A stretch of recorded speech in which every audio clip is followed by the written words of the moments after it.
à cette église des Mormons qui aujourd'hui a donné son arbre généalogique au président des États-Unis. Cette église de Jésus-Christ des saints des derniers jours, c'est son nom exact, donc créé en 1830, vous nous avez dit tout à l'heure. C'est son chef Thomas Monson qui a remis au président Obama son arbre généalogique lundi dernier, car les Mormons enquêtent sur les racines de toute l'humanité. Ils veulent reconstituer notre généalogie à tous, jusqu'à Adam et Ève. Marie-Laurent et Emmanuel Bach. C'est probablement des entrailles de ces montagnes de granit, dans les environs de Salt Lake City, que proviennent les origines françaises de Barack Obama.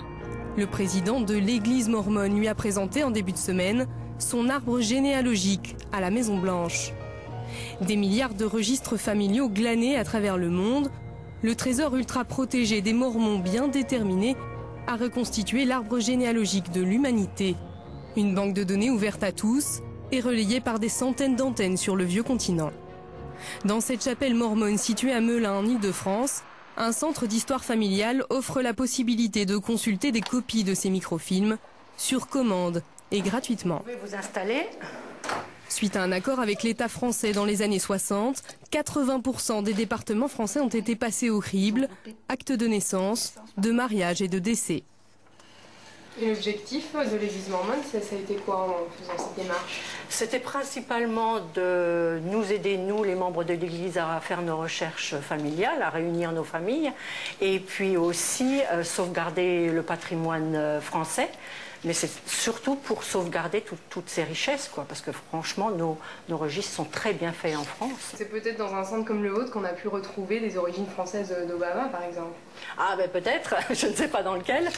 Des centres perçus comme de véritables mines d'or et bien connus parmi les généalogistes amateurs. Quand nous allons dans un centre d'archives départemental, on ne nous donne plus les registres, mais les copies des microfilms faits par les Mormons. Et ça vous ne fait pas bizarre de venir consulter à l'église mormone ces registres-là? Non, pas du tout, parce que je connais l'histoire des Mormons, je sais pourquoi ils l'ont fait, mais ça me rend un grand service. Et sans pression idéologique? Non, non, absolument pas. Ça fait des années que je viens, il n'y a aucune pression idéologique.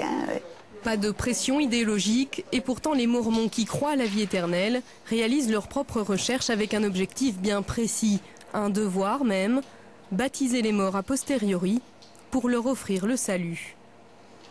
Françoise Calmels est membre de l'église mormone et prépare une expédition un peu particulière pour le mois d'août.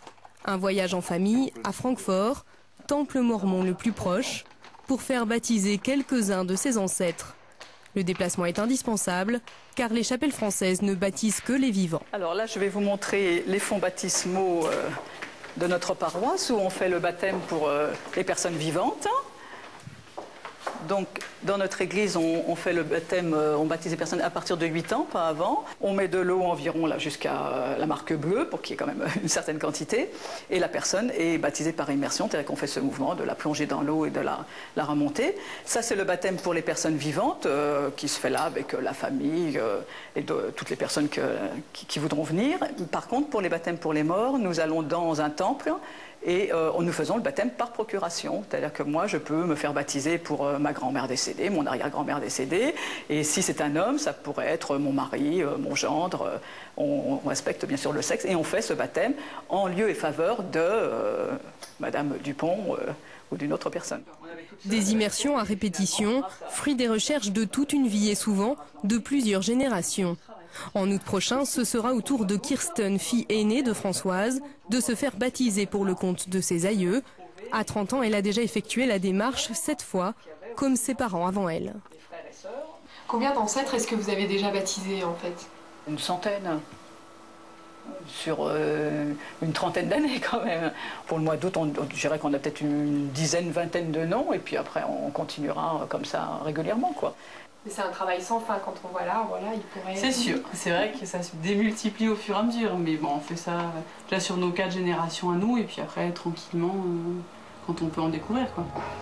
Au cœur de la religion mormone, la généalogie, une passion, et surtout l'ambition de pouvoir démontrer un jour que toute l'humanité descend d'Adam et Ève.